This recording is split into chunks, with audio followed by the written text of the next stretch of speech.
Hello guys, welcome to my channel V world vlogs. This is Veni. So మా marriage అయిన తర్వాత first time ఎక్కడికైనా మంచి ట్రిప్ ప్లాన్ చేద్దామని చెప్పి గోవాకి ట్రిప్ ప్లాన్ చేశారు మా వారు.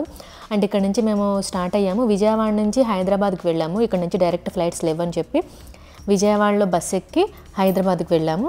సో హైదరాబాద్లో వచ్చేసరికి మనకి ఎయిర్పోర్ట్కి దగ్గరలో ఎక్కడ ఉంది అంటే జేఎన్టీయూ దగ్గర. సో అక్కడ బస్ స్టాప్ దగ్గర మేము బస్ దిగాము. ఇంక ఇక్కడ నుంచి మనకి ఎయిర్పోర్ట్కి వెళ్ళడానికి కూడా బస్సెస్ ఉన్నాయి. ఇక్కడ జేఎన్టీయూ బస్ స్టాప్ దగ్గర నుంచి ఎయిర్పోర్ట్కి వెళ్ళడానికి మనకి టికెట్ ప్రైస్ వచ్చేసరికి పర్ హెడ్ 325 రూపీస్ అలా తీసుకున్నారు. ఇక్కడ మేము బస్ ఎక్కేసాము. ఇంకా బస్ ఎక్కిన తర్వాత మిగతా వాళ్ళు కూడా ఎక్కే వరకు వెయిట్ చేసింది. సో మొత్తం బస్ ఫుల్ అయిపోయిన తర్వాత స్టార్ట్ అయ్యి అలా మన రాజీవ్ గాంధీ ఇంటర్నేషనల్ ఎయిర్పోర్ట్కి అయితే వెళ్ళిపోయాము. అండ్ మధ్యదారులు అంతా కూడా హైదరాబాద్లో అంతా పేకలతో కట్టినట్టు ఉన్నాయి అన్ని మేడలు. అవన్నీ కూడా చూస్తూ చక్కగా ఎంజాయ్ చేస్తూ ఎయిర్పోర్ట్ దగ్గరికి అయితే వెళ్ళాము. సో నాతో పాటు మీరు కూడా చూస్తారని చెప్పి వీడియో కవర్ చేశాను. అందులో మేము వెళ్ళింది చలికాలం కదా, ఫుల్ చలి. ఇక్కడ నుంచి మనం జేఎన్టీయూ దగ్గర నుంచి మాకు 1.5 అవర్ పట్టింది ఎయిర్పోర్ట్కి వెళ్ళడానికి బస్లో. ఇంకా ముందుగా అక్కడైతే ఒక ట్విస్ట్ అండి. ఎయిర్పోర్ట్కి వెళ్ళగానే అది చెప్తాను, వీడియో చూడండి. ఎయిర్పోర్ట్ దగ్గరికి వెళ్ళిన తర్వాత పెద్ద బాంబు పేలింది మాకు. అది అసలు మైండ్ పోయిందనమాట. ఏం చేయాలి, ఫ్లైట్లో ఎక్కడానికి కూడా వీలు లేకుండా ఆపేశారు. ఎందుకు ఆపేశారు అనేది నేను చెప్తాను. సో మొత్తానికి ఎయిర్పోర్ట్ దగ్గరికి వచ్చేసాము. లోపలికి వెళ్ళిపోయి బోర్డింగ్ పాయింట్ దగ్గరికి వెళ్ళిపోయి బోర్డింగ్ పాస్ తీసుకుందామని వెళ్ళేసరికి అక్కడ పడింది బ్యాండ్. నాకు ఆధార్ కార్డులో నేము అండ్ టికెట్ బుక్ చేసినప్పుడు నేము మారింది. నాది మ్యారేజ్ అయింది కదా, సో అందుకని చెప్పి భూదాటి కృష్ణవేణి అని పెట్టాం. బట్ మ్యారేజ్ రీసెంట్లీ అయ్యింది కాబట్టి మ్యారేజ్ చేసుకున్న మొత్తం మాకు పెళ్లి పత్రిక అవన్నీ చూపించినా సరే లోపలికైతే అలౌ చేయాల. ఎందుకంటే మీకు నేమ్ ఆధార్ కార్డులో ఉన్న నేమే ఇక్కడ రావాలని చెప్పి. సో ఆ నేమ్ చేసినందుకు చేంజ్ చేశారు. దాన్ని చేంజ్ చేసినందుకు 2000 రూపాయలు దబ్బేశారు అన్నమాట మా దగ్గర నుంచి. అది బాగా దబ్బడిపోయింది. సో ఫ్లైట్ టికెట్లు ఎవరైనా బుక్ చేసేటట్లయితే మీ ఆధార్ కార్డులో ఏ పేరు అయితే ఉందో యాజ్టీస్ అదే పేరుతో టికెట్ అయితే బుక్ చేసుకోండి. దీనివల్ల నాకు తెలిసిన మంచి ఇన్ఫర్మేషన్ అయితే ఇదే, మీకు కూడా షేర్ చేస్తున్నాను. అండ్ ఎయిర్పోర్ట్లోకి ఎంటర్ అయిన తర్వాత చూస్తున్నారు కదా, షాపింగ్ అయితే ఓన్లీ కన్నుల పండగ, కన్నుల విందులాగా ఓన్లీ చూడడానికి మాత్రమే నేత్రానందానికి. అక్కడ ఏది కొనడానికి అయితే లేదు. అండ్ కేఎఫ్సీకి వెళ్ళి బర్గర్ తీసుకుంటేనే మనకి బయట 350 అయితే అక్కడ 700 ఉంది. అన్నీ డబల్ రేట్లు. మొత్తానికి ఇంక మరి ఫ్లైట్ ఏమో లేట్ అయింది. 1.5 అవర్ లేట్ అయిపోయింది మేము వెళ్ళిన తర్వాత. సో 1.5 అవర్ ఏం చేస్తాం, చక్కగా తిరుగుతూ ఒక పక్క ఆకలేస్తే మా హస్బెండ్ నేను ఇద్దరం కలిసి చక్కగా కడుపు నిండా గట్టిగా వేసేసి మొత్తం ఎయిర్పోర్ట్ మొత్తం ఇక్కడ నుంచి అక్కడ దాకా ఫుల్ చక్కర్లు కొట్టేశాము. అండ్ నేనైతే ఫస్ట్ టైం ఫ్లైట్ అండి, అసలు ఆ ఫీల్ అయితే చెప్పలేను అనమాట. హెడ్ మొత్తం కూడా బాగా తలనొప్పి వచ్చేసేసింది. చాలా భయం వేసింది ఎక్కేటప్పుడు కూడా. నా లైఫ్లో ఫ్లైట్ ఎక్కకూడదు అనుకున్నా, బట్ తప్పలేదనమాట. అక్కడ ఫ్లైట్ ఎక్కడానికి ఆ లైన్లో నుంచుంటేనే వణికి పోయాను అనమాట. అదొక రకమైన టెన్షన్ వచ్చేసింది. బట్ మొత్తానికి మా వారు పక్కనే ఉన్నారు కాబట్టి ఏదో ధైర్యంతో ఎక్కేశాను. సో ఫైనల్లీ ఫ్లైట్ అయితే ఎక్కేసాము. అందులో ఫస్ట్ టైం ఫ్లైట్ ఎక్కితే ఎగ్జైట్మెంట్ వేరు కదా. గొప్ప వాళ్ళందరూ డైలీ ఎక్కుతారు, వాళ్ళకైతే అంత ఫీల్ ఉండదు. బట్ మా లాంటి మిడిల్ క్లాస్ వాళ్ళు ఎప్పుడో ఒకసారి కదా ఎక్కేది. సో చాలా బాగుందనమాట, ఎగ్జైట్మెంట్గా ఉంది. అండ్ లోపలికి ఎక్కగానే మనకి ఆ డెమో కిట్ ఉంది కదా, ఏదన్నా యాక్సిడెంట్లీ అక్కడ ఏదన్నా అయితే కనుక ఫ్లైట్ ఏం చేయాలి అని చెప్పి వాళ్ళు చెప్తున్నారు. ఆ మాస్క్ తీసుకొని మీరు ఫేస్కి పెట్టుకోవాలి. అండ్ జాకెట్స్ ఉన్నాయి, లైఫ్ జాకెట్స్ లాంటివి వేసుకోవాలి. అవి మొత్తం కూడా ఎలా చేయాలి ఏంటి అని.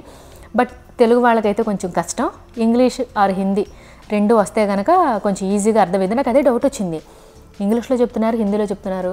పాపం ఈ రెండు రాని వాళ్ళు ఉంటారు, తెలుగు వాళ్ళు, వాళ్ళ పరిస్థితి ఏంటి, వీళ్ళు చెప్పింది అర్థం కాదు, ఏమైనా అయితే పరిస్థితి ఏంటని చెప్పి డౌట్ వచ్చింది. ఇలాంటి డౌట్స్ అన్నీ నాకే వస్తాయి అన్నమాట, గొప్పదాన్ని కదా.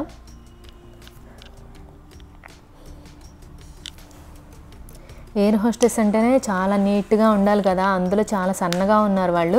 వాళ్ళకి ఒక 1 kg వెయిట్ పెరిగినా సరే జాబ్ ఉండదంట. అందుకే ఎప్పుడు ఒకే వెయిట్లో ఉంటారంట.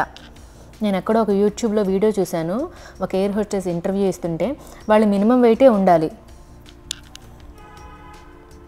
అండ్ మొత్తం సేఫ్టీ అంతా చెప్తున్నారు. నాకు ఇదే భయం అబ్బా, ఏ ట్రైన్లోనో బస్సులోనో అనుకో, రోడ్డు మీదే జరుగుతాయి కాబట్టి యాక్సిడెంట్లీ ఎలాగలాగా బతుకుతాం అన్న హోప్ ఉండిద్ది.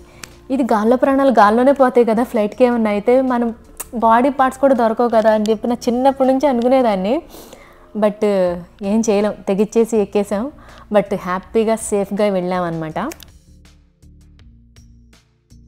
సో మొత్తం చక్కగా ఇద్దరు అమ్మాయిలు చాలా క్లియర్గా చెప్పారు. అండ్ ఎదర మనకు బుక్లెట్ కూడా ఇచ్చారు. ఈ సీట్కి ఎదురుగా. ఆ బుక్లెట్లో కూడా ఎలా చేయాలి ఏంటి అని చెప్పి మొత్తం డీటెయిల్స్ అన్నీ ఉన్నాయి. సో ఫైనల్లీ ఫ్లైట్ కదిలింది. ఫ్లైట్ కొంచెం కదులుతూ ఉంటుంది, బట్ గుండెల్లో మాత్రం చాలా భయంగా ఉంది. కింద వెళ్తున్నంతసేపు బాగానే ఉంది.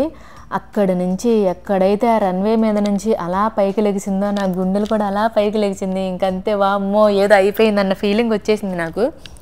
అందులో జైంట్ వీల్ ఐడియా ఉందా? సో జైంట్ వీల్ కనుక మీకు ఎక్కిన అలవాటు ఉంటే ఇది మీకు అంత భయం ఏమి అనిపించదు. ఎందుకంటే మనం జైంట్ వీల్ పైకి వెళ్ళినప్పుడు కిందకు దిగినప్పుడు కడుపులో అలా ఉండేది కదా, ఆ ఫీల్ ఉంటుంది. సో ఫైనల్లీ గోవాలో దిగిన తర్వాత ఇంకా అక్కడ బయటకు రాగానే క్యాసినో గురించే, ప్రతి ఒక్కళ్ళు క్యాసినో వెళ్తారు. ఈవినింగ్ టైం క్యాసినోస్ ఉంటాయి, వెళ్తారు. ఇదే గోల. మొత్తానికి అక్కడ క్యాబ్ మాట్లాడుకొని ఇక్కడ నుంచి గోవాలో మేము ఈస్ట్ గోవా, సౌత్ గోవా అని 2 ఉంటాయి కదా. సో మేము సౌత్ గోవాలో దిగాము. సౌత్ గోవా అంతా కూడా ఏంటంటే చర్చెస్ ఇవన్నీ ఉంటాయి.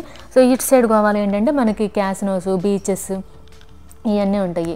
సో మేము సౌత్ గోవాలో దిగి ఈస్ట్ గోవా వైపుకి క్యాబ్ మాట్లాడుకొని వెళ్ళాం. ఇక్కడ నుంచి ఈస్ట్ గోవా వెళ్ళడానికి ఆల్మోస్ట్ 1 అవర్ పైనే పట్టింది. అండ్ మనకు వచ్చేసరికి క్యాబ్కి వచ్చేసరికి 1500 రూపీస్ తీసుకున్నారు. గోవాకి వెళ్ళిన తర్వాత ఎక్కడ ఉండాలి, ఎలా ఉండాలి, ఏంటి ప్లాన్ ఏం అర్థం కాలేదు. సో మా రాఖీ అన్నకి ఫోన్ చేశాను. నేను ఫోన్ నెంబర్ కూడా డిస్ప్లేలో ఇస్తున్నాను. గోవా వెళ్తే తప్పకుండా ఈ అన్నకి ఫోన్ చేయండి. సో దీని గురించి ఒక షార్ట్ నేను తీసి పెట్టాను. అక్కడ మనకి రూమ్స్ ఎలా ఉన్నాయి, ఆ అన్న ఏమేమి మనకి చూపిస్తారు, ఎక్కడెక్కడికి తీసుకెళ్తారు, ఇక్కడ వాటర్ రైడ్స్ కానీ క్యాసినోస్ కానీ ఏమేమి ఉన్నాయో మొత్తం కూడా నేను ఇచ్చిన కాంటాక్ట్ నెంబర్కి ఫోన్ చేయండి. మీరు ఇక్కడ నుంచి గోవాకి స్టార్ట్ అయినప్పటి నుంచి గోవా మళ్ళీ అక్కడ మొత్తం మీకు చూపించి రిటర్న్ అయ్యే వరకు A to Z అన్నీ కూడా రాఖీ అన్న చూసుకుంటారు. మీరు ఎక్కడెక్కడికి వెళ్ళాలన్నీ కూడా మీకు బడ్జెట్ ఫ్రెండ్లీలో అయిపోతాయి. మీరు స్టార్ట్ అయినప్పటి నుంచి ఎండింగ్ వరకు కూడా హ్యాపీగా ఆరాంగా వెళ్ళి రావచ్చు. సో గోవాకి వెళ్ళిపోయి రూమ్లో ఫ్రెష్ అయిపోయి మేము బయటకు వచ్చాము. మనకి ఈ స్కూటీ కూడా మనకి రాఖీ అన్న ద్వారానే తీసేసుకోవచ్చు. బయట వేరే వాళ్ళ దగ్గరికి వెళ్ళి మనం తీసుకోవాల్సిన అవసరం లేదు. మొత్తం అన్నీ చెప్పాను కదా, A to Z అంతా కూడా రాఖీ అన్న చూసుకుంటారు. సో స్కూటీ తీసుకున్నాము. స్కూటీ తీసుకొని ఇక్కడ ఏంటంటే మనం క్యాబ్స్లో తిరగాలంటే మనం ఆస్తులు అమ్మేసుకోవాలి. స్కూటీ తీసుకొని తిరగడం చాలా బెటరు. ఫస్ట్ డే ఇంకా ఈవినింగ్ అలా బాగా బీచ్కి వెళ్ళామన్నమాట. కాలంగట్ దగ్గర బీచ్ దగ్గర చూడండి ఎంత బాగుందో. అలా బీచ్ అలా సైడ్కి వస్తే చక్కగా మొత్తం రూఫ్స్ వేసి దాని కింద అంతా కూడా మ్యూజిక్, లైవ్ మ్యూజిక్ అవన్నీ ఉన్నాయి. చూడండి లాబ్స్టర్, ఫిషెస్, క్రాబ్స్ ఇవన్నీ కూడా మనకి అప్పటికప్పుడు చేసిస్తున్నారు. ఫుల్ అసలు నిజంగా గోవా వెళ్తే విచిత్ర ఏంటి వేరే వాళ్ళకి వెళ్ళినట్టు అనిపించింది అనమాట నాకు. అక్కడ లైఫ్ అదంతా కూడా ప్రతి ఒక్కళ్ళ లైఫ్ కూడా ఎంటర్టైన్మెంట్ లైఫ్ అనమాట. ఎర్లీ మార్నింగ్ లేచినప్పటి నుంచి ఈవినింగ్ వరకు కూడా చాలా బాగుంది గోవా. ఖచ్చితంగా విజిట్ చేయండి. రీసెంట్లీ మ్యారేజ్ అయిన కపుల్ అయినా ఫ్యామిలీస్ అయినా ఎవరైనా సరే వెళ్ళొచ్చు అక్కడికి. ఫుల్ ఎంజాయ్ చేసేయచ్చు. అండ్ ఈ ఒక్క వీడియోలోనే నేను చూపించలేకపోయాను గోవానంతటిని. పార్ట్ 2 కూడా పెడుతున్నాను. సో పార్ట్ 2లో నెక్స్ట్ డే మేము ఎక్కడికి వెళ్ళాము, రాఖీ అన్న ఏం సెట్ చేశారు, ఏ ప్లేసెస్కి వెళ్ళాము, ఎలా ఎంజాయ్ చేసాము అవన్నీ కూడా నెక్స్ట్ టైం వీడియోలో పెట్టేస్తాను. ఆ రోజు నైట్ చక్కగా రూమ్కి వెళ్ళిపోయి ఫ్రెష్ అయ్యి బాగా బీచ్కి వచ్చి ఇలా సెట్ అయ్యిందనమాట. బట్ రేట్స్ అయితే చాలా రేట్లో. నేను ఒక క్రాబే 1000 రూపీస్, 1500 అలా తీసుకుంటున్నారు. సో గోవా వెళ్తే బీచ్ల్లో ఇలా అల్లడానికి మాత్రం జనాలు వచ్చేస్తారు, అల్లించుకోవచ్చు. వాళ్ళు చెప్పడం అయితే హెవీ రేట్లు చెప్తున్నారు, 100 రూపాయలని. మనకైతే 50కి 2 ఇస్తారనమాట. మా వార బేరాలు అలా ఉంటాయి. సో పార్ట్ 2 కోసం వెయిట్ చేయండి. నెక్స్ట్ డే ఎక్కడికి వెళ్ళాము ఏంటి అనేది మొత్తం కూడా పార్ట్ 2 గోవాలో మీకు చూపిస్తాను. And thank you for watching guys. Goa గురించి ఎటువంటి డౌట్స్ ఉన్నా కాంటాక్ట్ నెంబర్ ఇస్తున్నాను కదా, రాఖీ అనేది కాల్ చేయండి. గోవా ట్రిప్ సెట్ చేసుకోండి.